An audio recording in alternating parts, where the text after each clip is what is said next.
Баршаңызға сәлем. Құйрық майды маринадтауды көрсететін боламын. Құйрық майдың пайдасын мен айтпасам да барлықтарыңыз білетін шығарсыздар. Негізі құйрық майды жиі қолданып тұрған дұрыс. Қайнатылған құйрық майдың тек өзін жегіңіз келмесе, осылай маринадтап, дәмін келтіріп тұрып, кесіп дастарханыңызға ұсынсаңыз болады. Енді жасауға кіріссек. Құйрық майды бір күн алдын тұздап қойсаңыздар, тұзы өзіне сіңіп әдемі болып тұрады. Мен бір күн алдын тұздап қойғанмын. Жуып, араларын кесіп дайындап қойған кезім. Енді оның сыртына жағатын немізді дайындайтын боламыз. Бізге керек болады паприка, қызыл бұрыш, тұз және қара бұрыш. Кез келген өзіңізге ұнайтын приправа, зира және де чеснок. Ашылау болған дұрыс, сондықтан қызыл бұрышын көптеу қосасыздар. Осылай барлығын араластырып алып, дайындап қойған құйрығымызға осылай жағып шығамыз. Араларын кескен жерлеріңізге де жағып шығыңыздар, өйткені араларына да дәмі жақсы сіңіп тұрады. Енді осылай жан-жағына жағып болғаннан кейін пищевой пленкамызды алып, осылай орай бастаймыз.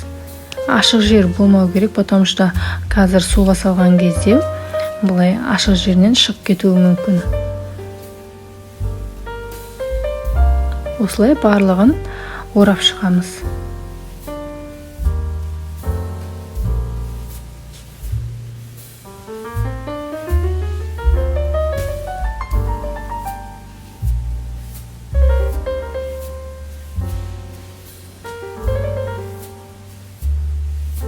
Осылай орап болғаннан кейін скотчпен екі бетін бекітіп қойыңыздар.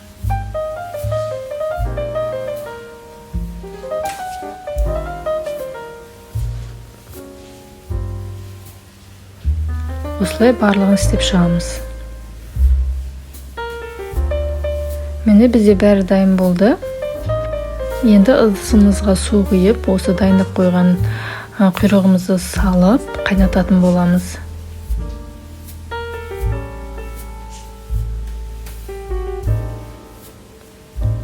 Қайнап бастағаннан кейін астын тездетіп жай қойып қойыңыздар. Жай отта қайнап тұру керек.